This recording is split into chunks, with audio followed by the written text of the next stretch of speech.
Bonjour à toutes et à tous, bienvenue à ce nouveau Good Morning Market. Nous sommes le mardi 12 octobre 2021. Comme à notre habitude, nous allons débuter cette revue de marché par mettre en place le contexte actuel au lendemain d'une séance plutôt mitigée en Europe, dans un contexte notamment de flambée des prix du pétrole, de hausse des prévisions d'inflation.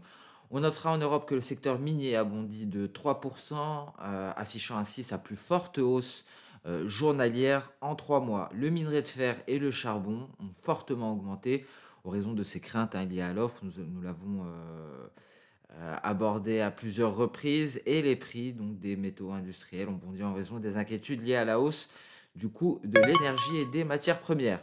Par ailleurs, on notera que les marchés ont renforcé leurs prévisions de hausse des taux de la part de la Banque centrale européenne, parallèlement à celles d'autres banques centrales comme la Fed et la Banque d'Angleterre ces dernières semaines. Les intervenants de la BCE ont discuté la semaine dernière de la possibilité de mettre fin aux mesures de soutien monétaire et fiscal qui avaient été décidées à la suite de la pandémie de coronavirus. À Wall Street, à présent, les indices ont oscillé hier entre hausse et baisse. Visiblement, les investisseurs tentent d'évaluer cette flambée des prix du pétrole et les inquiétudes économiques et les principaux résultats à venir. Parce que cette semaine, c'est le début des résultats d'entreprise. Et comme chaque saison de résultats d'entreprise, ce sont les bancaires qui ouvrent le bal, les grandes banques américaines. Et ça servira d'un premier indice de l'état de l'économie US.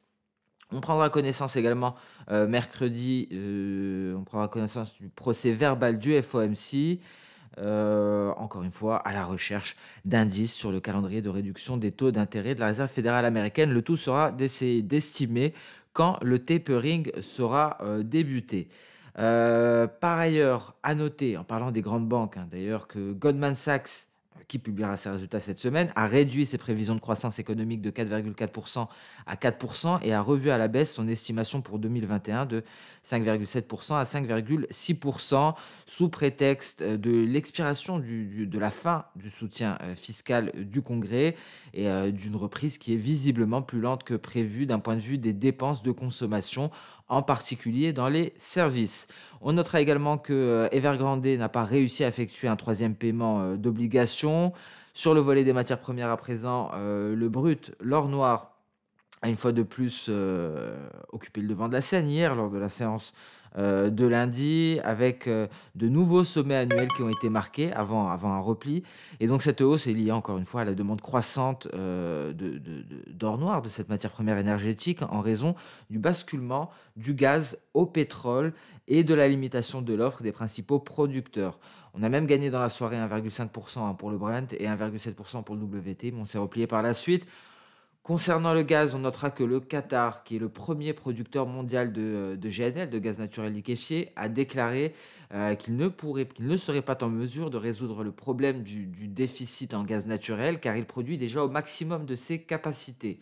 Et concernant le pétrole, selon Platts, 19 membres du cartel OPEP+, ont produit 570 000 barils par jour de moins que ce qui était convenu initialement par l'OPEP+, par le cartel.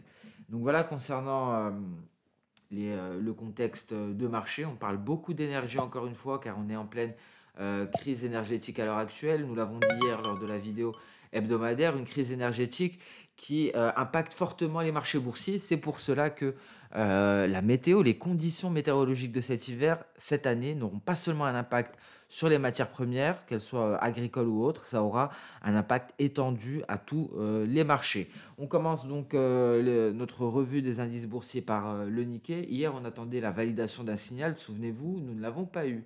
On a eu une belle hausse, on est allé chercher la Kijun et ensuite un repli et donc pas de validation. Vous voyez, cela a permis à la Chikuspan, à la Lagispan de repasser sous cette oblique baissière qui reliait les différents sommets. Donc pas de signal pour le Nikkei, un Nikkei qui pourrait même repartir à la baisse ici en traversant le nuage par ce twist, une faiblesse, un nuage relativement fin à ce niveau-là qui pourrait favoriser un passage des cours. Et dans ce cas-là, ce serait très intéressant et ce serait extrêmement baissier.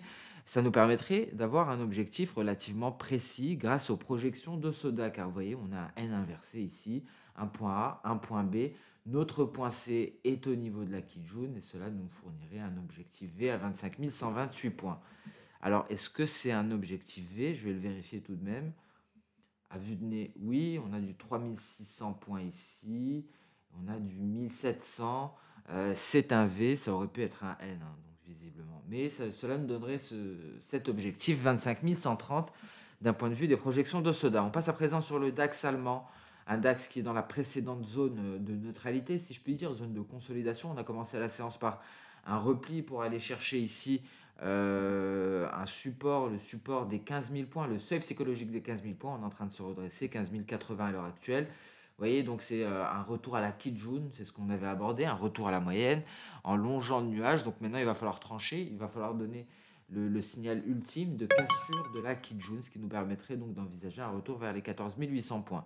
Ça a commencé dans le rouge, hein, à Wall Street. Vous voyez ici le Nasdaq qui est allé chercher le retracement de Fibo à 127%, 127,2%, 14 590 points grosso modo. D'un point de vue intraday, on ne sort pas du nuage par le bas pour le moment. C'est même le nuage qui a très précisément stoppé la baisse, hein, on peut le voir ici.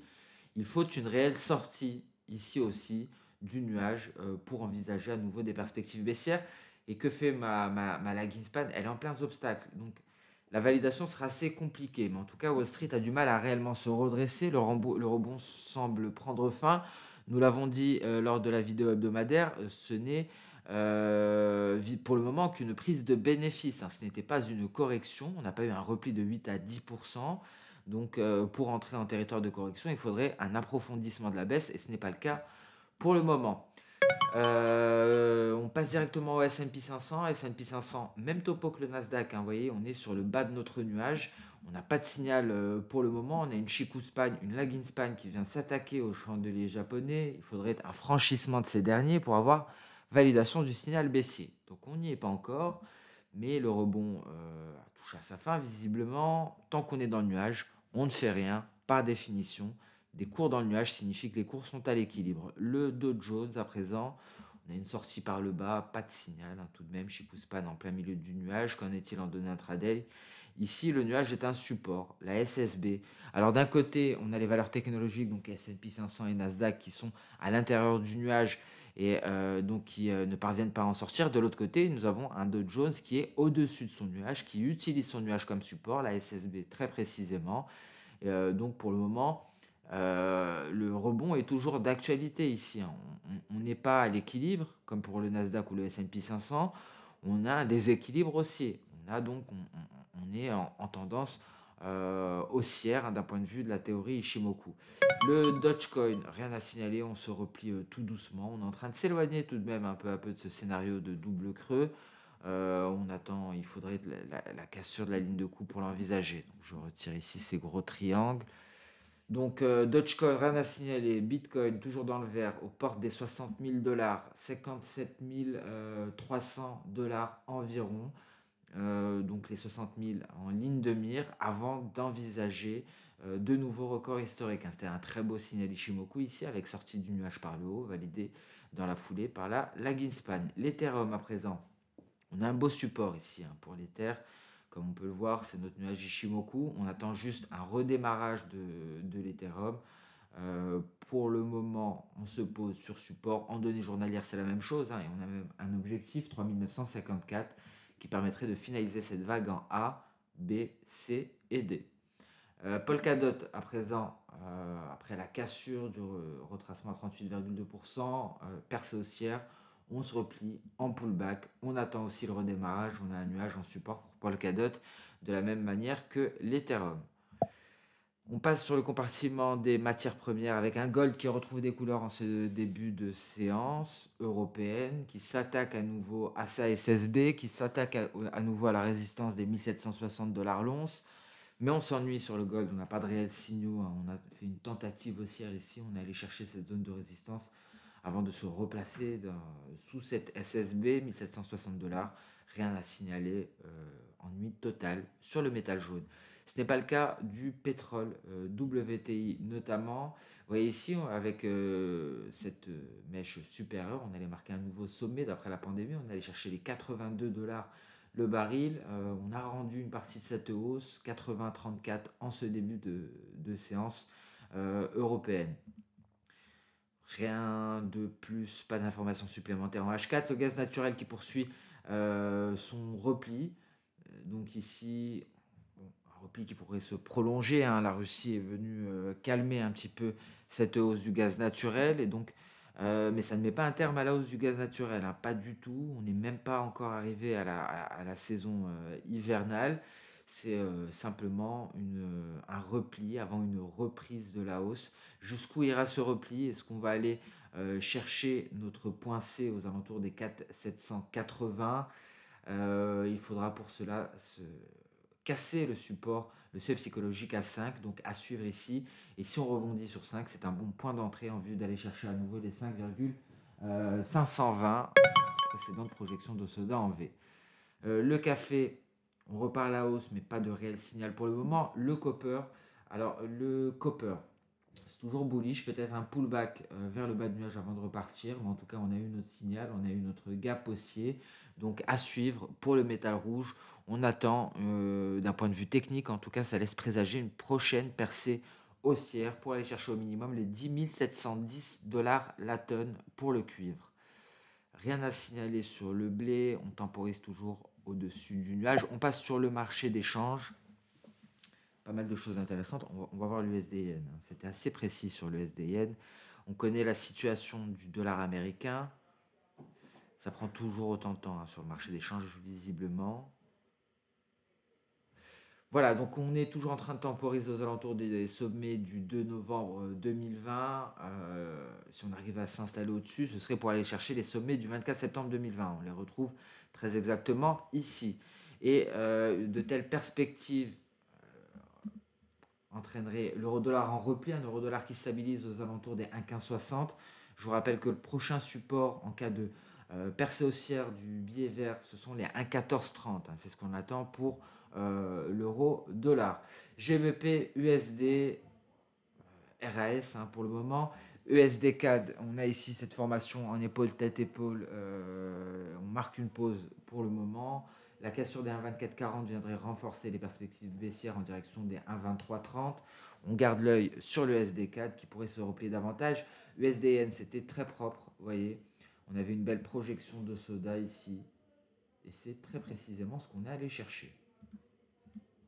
Vous voyez la précision ici de cette projection VA 113 343. Alors je vous ai transféré hier d'ailleurs une recommandation sur l'USDN, hein, de la part de Crédit Agricole. N'hésitez pas à la consulter, Crédit Agricole qui voit l'USDN au-dessus des 114. Il me semble que c'est 114,50 pour l'USDN. Donc peut-être poursuite haussière. Pour le moment, d'un point de vue Ishimoku, on ne peut pas se prononcer. Hein, vous voyez que ce soit en H4 ou en données journalières, on a atteint un objectif, on attend de voir ce que nous dessine le marché. Et sur ce Good Morning Market touche à sa fin. Merci à toutes et à tous pour votre temps, pour votre fidélité. Je vous souhaite une agréable journée, une très bonne séance de trading. On vous donne rendez-vous dès demain pour le prochain Good Morning Market. Au revoir.